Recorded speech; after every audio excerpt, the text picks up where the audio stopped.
write a little like post-it saying, you know, reduced by 10% or something. If you get a personalised slip, you can count yourself lucky, because you're more likely, you're in a better position to get published. You're nearly there, so well done for those people. Yes, but usually it's a general slip. I can show you one of mine here. I'll just go and get it.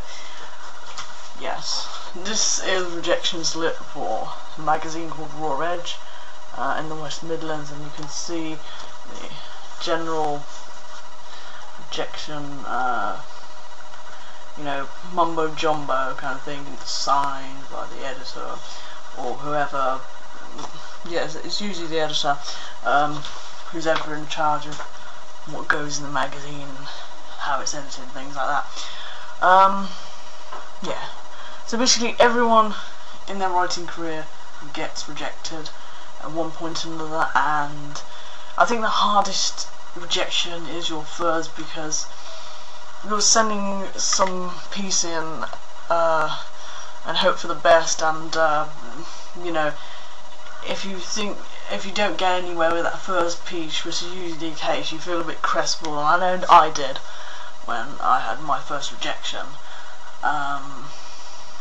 and you think, oh, you know, what's the point of me going on sometimes?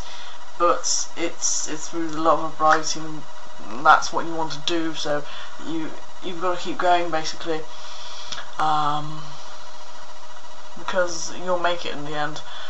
I really do believe that if you persevere enough, then you will make it.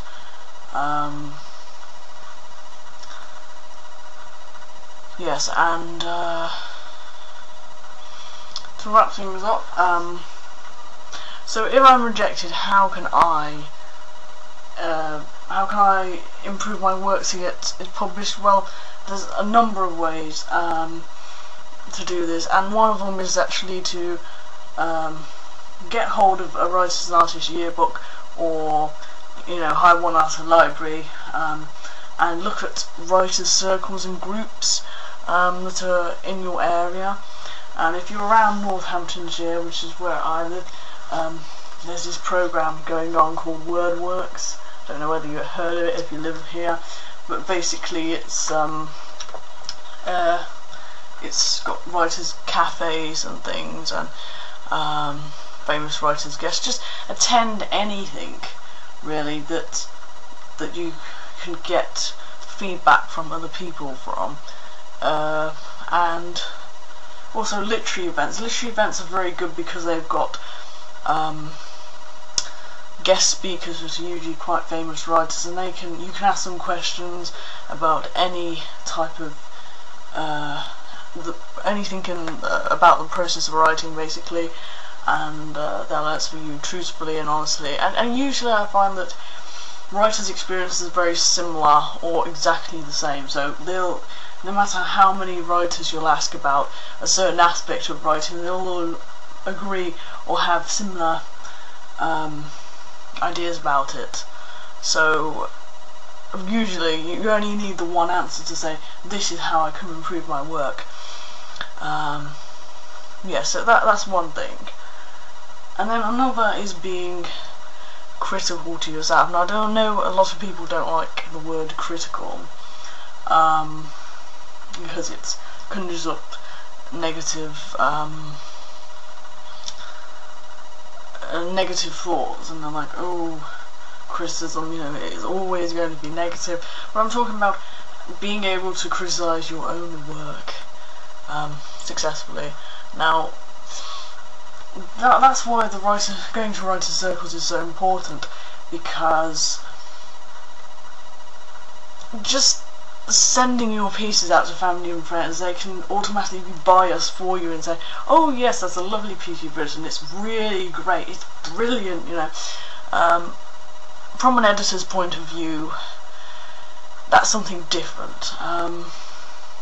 It may be a good piece of work but needs more shaping, more reworking, and the only person really that you've got to think about impressing at the end of the day is the editor. The editor first and foremost. not friends and family and readers. Friends and family and readers and fans, they come second. It's often said that when you're in your first draft, when you write your first draft, you're writing for yourself, and then any other draft, you're writing for someone else. And I know in my own experience that my first draft is usually more personal for me, and I sometimes put little comments in when writing, and then those personal comments get taken out in the second draft because it's just too personal for me, and really it's nothing to do with the piece, and I've just messed about. The first draft is all about messing about, basically enjoying yourself, enjoying the process of writing, and yes, messing about, but taking it out afterwards.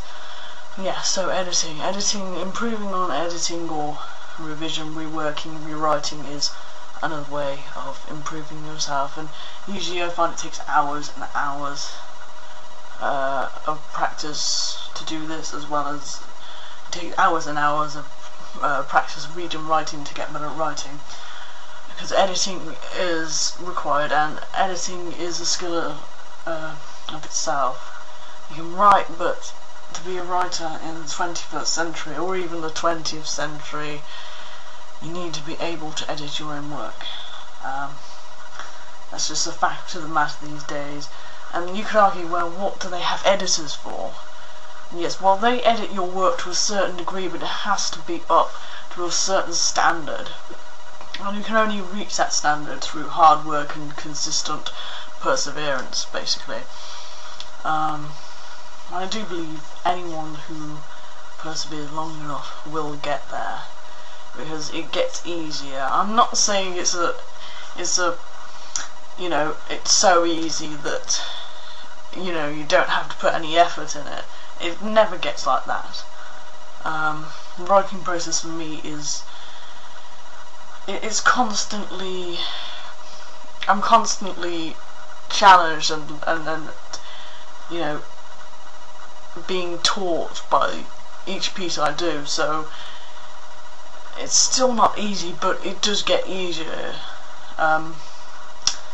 But yes, you've got to be able to criticise your work. Maybe criticise is the wrong word to use here because of negative connotations that people